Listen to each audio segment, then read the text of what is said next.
गरीब दर्जी बहू की घास की साड़ी और घर। देखो शालिनी, मैंने साड़ी की फॉल लगा दी है और मैंने सूट की अच्छे से तुरपाई भी कर दी है। तुम दोनों का बहुत बहुत शुक्रिया। तुम दोनों की वजह से मेरा दर्जी का काम कितनी जल्दी हो जाता है, वरना अकेले ये सब कर पाना मेरे लिए बहुत मुश्किल था। बातें बाद में कर लेना, ये लो जल्दी से नींबू पानी पी लो। बाजार में तो नींबू के भाव चांदी के भाव जितने चल रहे हैं, तो तुमने ये नींबू पानी कैसे बनाया? वो पड़ोस वाली काकी है ना, उनकी नौकरानी आज नहीं आई थी, तो मैंने उनके घर के थोड़े बहुत काम कर दिए थे, इसलिए उन्होंने पैसों के बदले मुझे ये नींबू दे दिए। ये भगवान भी कैसे कैसे दिन दिखाता है। हम गरीबों को गर्मी के मौसम में नींबू पानी पीने के लिए भी हमें कितनी मेहनत करनी पड़ती है। अदिति की बात सुन बाकी बहुएं उदास हो जाती हैं। शालिनी इन सभी बहू में से सबसे बड़ी बहू थी जो दर्जी का काम करती थी। वहीं बाकी घर संभालने के साथ साथ शालिनी के दर्जी के काम में मदद भी किया करती थी। इन पांचों के पति सड़कों पर झाड़ू और मजदूरी करने का काम करते थे, जिससे यह मुश्किल से 2 वक्त की रोटी ही खा पाते थे। अरे वाह शीला, तुमने तो अपने घर का हुलिया ही बदल दिया। कितना सुंदर लग रहा है तुम्हारा घर। वो तो अच्छा लगेगा ही ना, पूरे 1 लाख रुपए जो लगाए हैं घर के रेनोवेशन और पेंट में। वैसे मेरे ख्याल से तुम पांचों को भी अपनी ये बाबा आदम के जमाने की गुफा को रेनोवेट करवाना चाहिए। न जाने इतनी गर्मी में तुम लोग इस गुफा जैसे घर में कैसे रहते हो। खिड़की दरवाजे तो ऐसे हैं कि अगर किसी का हाथ लग गया तो वहीं टूटकर गिर जाएंगे। पांचों बहू की घर की बेइज्जती करके घमंड दिखाते हुए शीला अपने घर के अंदर चली जाती है। अपने घर की इतनी बेइज्जती होता देख पांचों बहुओं को ही काफी दुख होता है। अरे बाप रे बाप, ऐसा लग रहा है कि धरती लोक पर नहीं बल्कि सूर्य ग्रह पर पहुंच गया हूँ। कितनी गर्मी है। इतनी गर्मी में गुफा में सोओगे तो गर्मी नहीं तो क्या ठंड लगेगी? क्या गुफा? और नहीं तो क्या, ये गुफा क्या आप लोगों को घर दिखाई देती है? शादी को इतना समय हो गया है लेकिन हम एक ढंग के किराए के मकान में भी नहीं रह सके। कभी कभी तो लगता है इस गुफा जैसे घर को छोड़कर जंगलों में चले जाऊं और वहीं रहूं। याशिका की बातें सुन सभी लोगों को इस बात का एहसास तो होता है, लेकिन अपनी गरीबी और लाचारी देखते हुए वो कुछ नहीं कहते और ऐसी ही गरीबी में उनके दिन बीतने लगते हैं। अमृता, अगर तुम ना होती तो इतनी गर्मी में हमें ये ठंडा पानी पीना भी नसीब नहीं होता।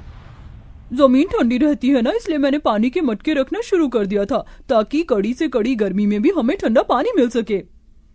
कल रात थोड़ी बहुत चैन की नींद नसीब हुई थी। वैसे ये कपड़ा गीला कर ओढ़ कर सोने का आइडिया सच में कमाल का निकला। अब तो मैं रोज ऐसे ही सोऊंगी। पांचों बहुएं हमेशा अपने ऐसे छोटे मोटे जुगाड़ से गर्मी से थोड़ा बहुत बैक लिया करती थी। शालिनी देखो ना, मेरी साड़ी फिर से फट गई, इसे सिल दो। कितनी बार एक ही साड़ी को बार बार सिलकर पहनेंगे? जब से शादी हुई है तब से लेकर आज तक एक भी साड़ी नहीं पहनी है। वही 2-3 साड़ियों को सिल कर ही पहन रहे हैं।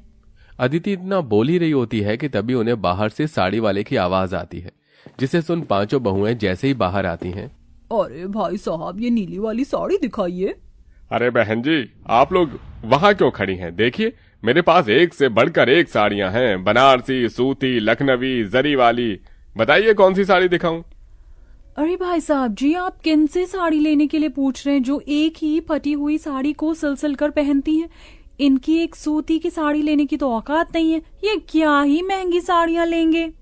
अपनी पड़ोसन मोना और अलीशा को अपनी इतनी बेइज्जती करता देख पांचों बहू की आंखों में आंसू आ जाते हैं और वो सीधा घर के अंदर चली जाती हैं।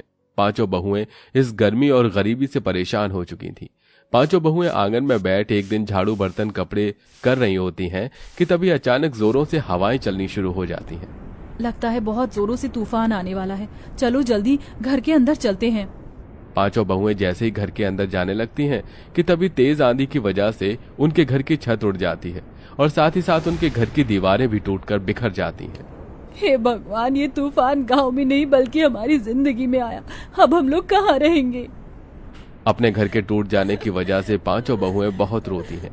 शाम होते ही इन सब के पति घर आते हैं और ये सब नजारा देख उन्हें भी काफी दुख होता है, जिसके बाद अब वो सभी सिर छुपाने के लिए जंगल की तरफ बढ़ते हैं और एक बड़े से पेड़ के नीचे बैठकर अपनी रात वहीं गुजार लेते हैं। जहां ये सभी लोग रहते थे वहां पर एक बड़ी सी नदी भी बनी हुई थी जो तूफान की वजह से काफी गंदी हो गई थी, जिसे देख पांचों उस नदी की सफाई करते हैं और ऐसे ही उनके कई दिन गुजर जाते हैं। कभी कभी तो मन करता है इसी नदी के अंदर कूदकर जान दे दूं, कम से कम इन चीजों से छुटकारा तो मिलेगा। अमृता, ये तुम कैसी बातें कर रही हो? जिंदगी का तो नाम ही संघर्ष है, हम लोग ऐसे हार नहीं मान सकते। शालिनी की बात सुन नदी किनारे बैठी सभी बहुओं की आंखों में आंसू आते हैं। तभी उनके आंसू नदी के अंदर जा गिरते हैं। उनके आंसू जैसे ही नदी के अंदर जाते हैं तो नदी के अंदर एक सुनहरी रोशनी चमकती है और देखते ही देखते उनके सामने नदी की रानी बाहर आती है। कौन हो तुम? मेरा नाम नंदिनी है और मैं इस नदी की रानी हूँ। तुम पांचों ने मेरी नदी को साफ किया, यहाँ आसपास सफाई रखी और आज तुम लोग बैठकर ऐसे रो रहे हो। बताओ, तुम लोग क्यों रो रहे हो? उस रानी की बात सुन सारी बहुएं उसे सारी बात बताती हैं, जिसे सुन वो रानी पांचों बहू को अपने साथ नदी के अंदर ले जाती है। उस नदी के अंदर की जमीन, मछली घर सब कुछ घास का बना हुआ था। ये सब देख पांचों बहुएं बहुत हैरान होती हैं। ये सब हकीकत है या कोई सपना? ये सपना नहीं, हकीकत है। ये घास जादुई घास है जिसकी मदद से तुम लोग कुछ भी बना सकते हो और वो चीज बिल्कुल असली चीज की तरह ही काम करेगी। तुम लोग चाहो तो यहाँ से ढेर सारी जादुई घास ले जा सकते हो। नदी की रानी, आपका बहुत बहुत। पांचों बहुएं उस जादुई नदी के अंदर से ढेर सारी जादुई घास लेकर आती हैं और सबसे पहले उन जादुई घास से अपना घर बनाने लगती हैं। क्या इस घास से हम लोगों का घर बन पाएगा? ये मामूली नहीं, जादुई घास है। नदी की रानी ने कहा था कि इस घास से बनी हुई सभी चीज असली चीजों की तरह ही काम करती है। क्या पता ये घास का घर भी हमारा असली घर हो। पांचों बहुएं कुछ घंटे के अंदर एक बहुत बड़ा सा घास का घर तैयार कर देती हैं, जिसमें वो पांचों अलग अलग कमरे भी बनाती हैं। साथ ही साथ वो बाथरूम और रसोई घर भी बनाती हैं, जिसमें घास का चूल्हा, घास के बर्तन और कमरों में घास का पलंग, कुर्सी। जादुई घास होने की वजह से सारी चीज असली चीजों की तरह बिल्कुल मजबूत हो चुकी थी। मुझे तो यकीन ही नहीं हो रहा कि हम लोग अपने घर के अंदर खड़े हैं, वो भी एक ऐसा घर जो असली घर से भी ज्यादा मजबूत और अच्छा हो। अब तो हम यहाँ आराम से रहेंगे। जादुई घास होने की वजह से हमारा ये घास का घर भी कितना ठंडा है। अब तो यहाँ हमें बिल्कुल भी गर्मी नहीं लगेगी।